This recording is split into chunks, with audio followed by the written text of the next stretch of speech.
And the final thing, and this is it, this is what we want to get to.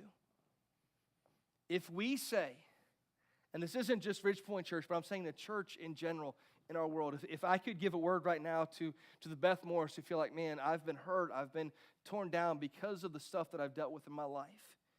If I could get one word out to the person right now, if that's you, if you've been hurting, if you feel like, man, my voice hasn't been heard.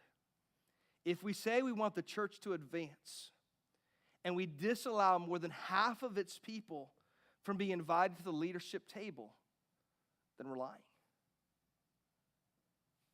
See, I think most of us would say the church in general, the church in our country, the church in the world, the church wants to advance. But the numbers tell us that overwhelmingly, it's more women coming to church than there are men. And then we say, but we're going to disallow. We want y'all to come to church, but when it comes to leadership stuff, y'all aren't invited to do this. If we say that, then we're lying. Come on, someone's got to get excited for me this morning. Like this is a big deal. And I'm not saying it's easy and it's easy to navigate or to figure out the way for us to do this right. But when we see it wrong, when we see someone that's torn down and has done this incredible work, and the only thing the first person that views them, this incredible theologian views them, is because of the way that they look. Something just isn't right. Something's still broken.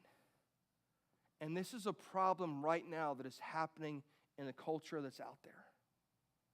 And the culture is looking at us. Say, okay, we know this is in the culture, and if it's in the culture, it's happening. I saw this just recently within a major denomination within our country, where the stuff that's happening in the world out there started to affect the leadership within the church. And they had to deal with it. And we can do like we've often been accused of or sometimes tended towards, and just sweep things under the rug and say, hey, let's pretend there's nothing here and everything's okay. But at some point, if we're serious about advancing what God is doing, we say, man, we want to figure this thing out.